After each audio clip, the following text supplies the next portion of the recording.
Bonjour tout le monde, ici Monsieur Cacahuète et Bonjour. aujourd'hui nous sommes jeudi 8 mars 2018 et il est 22h33. Alors aujourd'hui c'est un parlant DVD qui a lieu le jeudi, pas le vendredi. Pourquoi? Tout simplement, donc ce week-end on a mon fils et puis les films qu'on choisit c'est pas forcément des films tout public ou voilà Intéressant pour lui, ça. ou intéressant pour lui. Donc ça peut être quand je dis tout public, par exemple, il y a des films d'action ou un peu horreur, tout ça.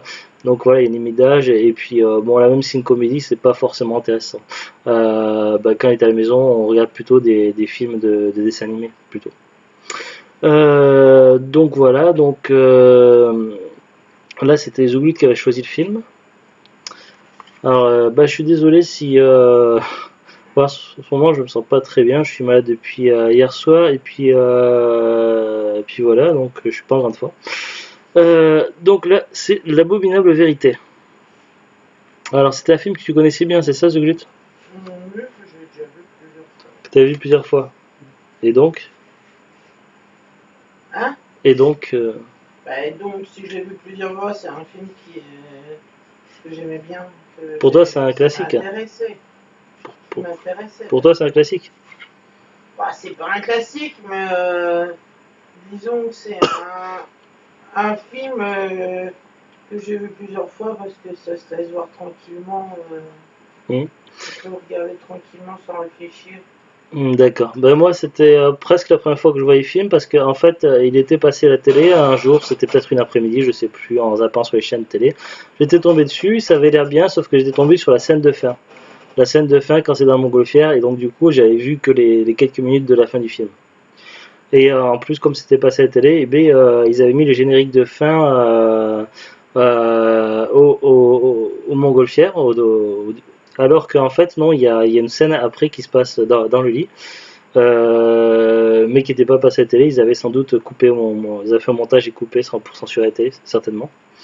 Pour vous parler plus du film en lui-même, donc le titre c'est L'abominable vérité avec Catherine Heigl et Gerard Butler. Alors Gerard Butler, donc ce nom je connaissais de nom donc pour surtout principalement des films d'action. Mais j'ai regardé sa filmographie il y a quelques minutes et apparemment il a joué presque autant dans des comédies que dans des films d'action. Alors que j'aurais cru que c'était plus un acteur de films d'action. Preuve est-il qu'il sache aussi bien jouer un rôle d'action que d'un rôle de comédie, parce que dans le film, il était très très bien. Pareil pour Catherine Hegel, donc je la connaissais pas beaucoup. Je la connaissais principalement pour le rôle de. J'ai un trou de mémoire. C'est pas Lise, c'est Isabelle, ouais. Pour le rôle d'Isabelle dans la série Roswell. Et sur le coup, je l'avais pas tout à fait reconnu dans l'instant, mais je me disais, elle ressemble vachement à Isabelle, mais en fait, c'est parce que dans la série Roswell, elle est un petit peu blonde au début, mais après, ils ont rapidement changé la teinture de cheveux, et du coup, ça m'a un petit peu perturbé. Je trouve qu'elle se débrouille plutôt bien dans ce rôle-là. Elle est faite pour ce genre de rôle, tout ça. Alors, avant de vous en dire plus sur le film et ce que j'en ai pensé, je vais vous lire le synopsis qui est au dos. On va voir si ça colle avec ce qu'on a vu. Parce que des fois, les résumés qu'ils mettent derrière les boîtiers DVD, des fois, c'est pas tout à fait vrai ça, ou des fois, c'est complètement des conneries. Alors, ils nous disent ambitieuse productrice de talk show, Abby Richter se targue de pouvoir trouver une solution à n'importe quel problème. Le seul qu'elle n'ait pas réussi à résoudre, c'est son célibat. Lorsque le taux d'audience de son émission faiblit, Abby Richter est obligée d'engager un nouvel animateur, soi-disant expert en relations humaines, Mike Shadway. Dans l'émission, celui-ci traite de ce qui plaît vraiment aux hommes, le choc est rude entre la jeune femme et ce provocateur odieux et macho. Malheureusement, il fait grimper l'audience et devient incontournable. Jubilatoire et pimentée, une comédie menée à 200 à l'heure par le duo explosif Catherine Hegel, qui a joué dans Grey Anatomy 27 Rob. Et c'est marrant, ils n'ont pas cité Roswell, oui, mais là sur la boîte c'est marqué ça seulement. Et Gerard Butler, 300, PS, I love you. Il y a plusieurs langues. Après, au niveau du résumé, c'est à peu près ça. Ce film m'a fait penser pendant quelques instants à un autre film, une autre comédie que j'avais vu à la télé, où ça se passait également entre animateurs, tout ça, et c'était un petit peu dans le genre, mais c'était encore une histoire différente. Donc peut-être, je sais pas après quel film a été fait en premier, mais peut-être que une idée de film que les réalisateurs aiment bien faire. En tout cas, voilà, celui-ci, j'ai vraiment bien aimé. Moi Euh, aussi, j'ai bien aimé. Bah, après, c'est pas. Après, vous allez vous dire, ouais, mais c'est un film pour filles. Non, pas forcément. Parce que c'est pas. Bon, il y a un peu de romance, tout ça, Un mais film pour filles. il y a des comédies, oui, qui sont cataloguées comme film gnangnan, tout ça, mais c'est pas du tout le cas de ce film-là, en tout cas. Il peut plaire autant aux hommes qu'aux filles. Il peut être vu en couple ou tout seul. Personnellement, bah, j'ai trouvé assez sympa et il y a également pas mal d'humour. Il y a des passages qui sont particulièrement drôles. Et ce qui est marrant, c'est ils n'ont pas peur de dire les mots. C'est-à-dire, il y a des mots quand même assez crus dans le film, tout ça.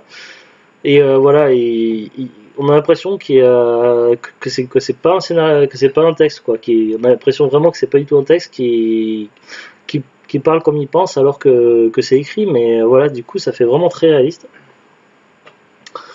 Après, au niveau de l'ambiance générale, j'ai trouvé ça assez frais. Donc, franchement, c'est un truc qui peut se voir plusieurs fois sans problème, sans prise de tête.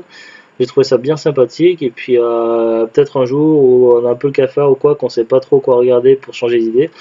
Pourquoi pas ce film, même si on l'a déjà vu, c'est un film que l'on peut revoir sans trop de problème, et voilà.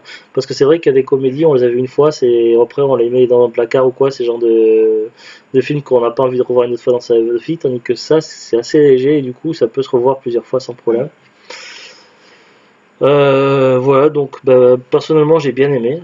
Après, je suis plus quand même fantastique science-fiction que comédie, mais néanmoins, je sais reconnaître une comédie qui me plaît, et là, j'ai bien aimé.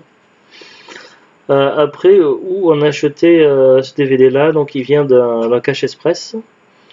On a eu peur à la fin du film parce qu'il y a Juste à la fin, c'est à ça. à Le l'avant-dernière scène, élément. celle du Montgolfière, ça a commencé à faire des petites hachurées au niveau du son, à faire des petits sauts. Là, et également après, au passage du début du générique de fin, que ça commençait à faire des sauts. Donc on s'est dit merde, le film est bien, mais du coup c'est con, il va falloir qu'on le rachète et c'est possible vraiment neuf sous blister. Parce qu'il n'avait pas été acheté neuf sous blister. Et même si le boîtier a l'air nickel tout ça, c'est parce que en général, très souvent, mais pas toujours, mais très souvent les boîtiers DVD chez Cash sont assez sales, soit poussiéreux, soit les saletés, donc des gens qui prennent pas soin. Donc à chaque fois, moi dès que j'achète des DVD à Cash ou en brocante, je les désinfecte aussitôt. Je les désinfecte aussitôt et du coup ça leur met un aspect presque comme neuf, quoi. Mais on regarde toujours dans les caches parce que ce qui est bien, donc contrairement aux jeux vidéo, dans les caches pour les DVD, on peut voir s'il y a des rayures ou pas et en général on regarde toujours. Après c'était Zulu qui avait choisi, mais elle m'avait demandé de vérifier et le disque était nickel, il y avait juste deux petites traces de doigts.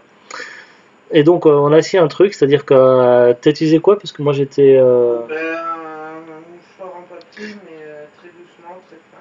voilà, en faisant très doucement avec un mouchoir en papier, elle a passé un petit coup sur les deux traces de doigts qu'il y avait. Ensuite, on a remis le disque, le DVD, donc là où on avait été bloqué par les sauts. Et du coup, bah, le DVD ne buguait plus, donc on a pu voir la fin, tout ça, et donc voilà, on est content. Ça fait plaisir. Le film, il date de 2009, c'est ça, ou 2008? Je ne sais plus. Il me semble que c'était 2008. Au copyright, c'est marqué 2009, donc 2008 ou 2009. Donc le film n'est pas si vieux que ça, même si on est déjà quand même en 2018. Hein. Mais voilà, je trouve que voilà. Et puis c'est vrai que l'avantage des comédies, c'est que contrairement aux films d'action, science-fiction, fantastique, ça vieillit beaucoup mieux. C'est-à-dire que après, encore que les films d'action, en général, ça va, mais dès qu'il y a des effets spéciaux, des choses comme ça, des fois, les films ont du mal à traverser les époques. Mais voilà, une comédie, ben, il n'y a pas de problème si elle est bien réussie, donc ça peut traverser les âges. Et puis c'est le cas. Donc si c'est pas déjà un classique, ça sera un classique, un futur classique personnellement. Donc si vous êtes fan de comédie, vous aimez bien les petites comédies tranquilles, sans prise de tête, avec un peu d'humour et un petit peu de romantisme, tout ça. Enfin, voilà, mais je trouve ça plutôt assez cool, donc je recommande. Et puis je trouvais ça original de retrouver ces deux acteurs comme ça, de jouer ensemble. Et puis ouais, je trouvais ça assez cool. Moi, j'arrive à rajouter, t'as quelque chose à dire, Zoulut? Non, non, c'est bien. J'ai dit ce que j'avais à dire. Voilà, bah sur ce, donc on vous dit à bientôt et au revoir. Au revoir. Au revoir.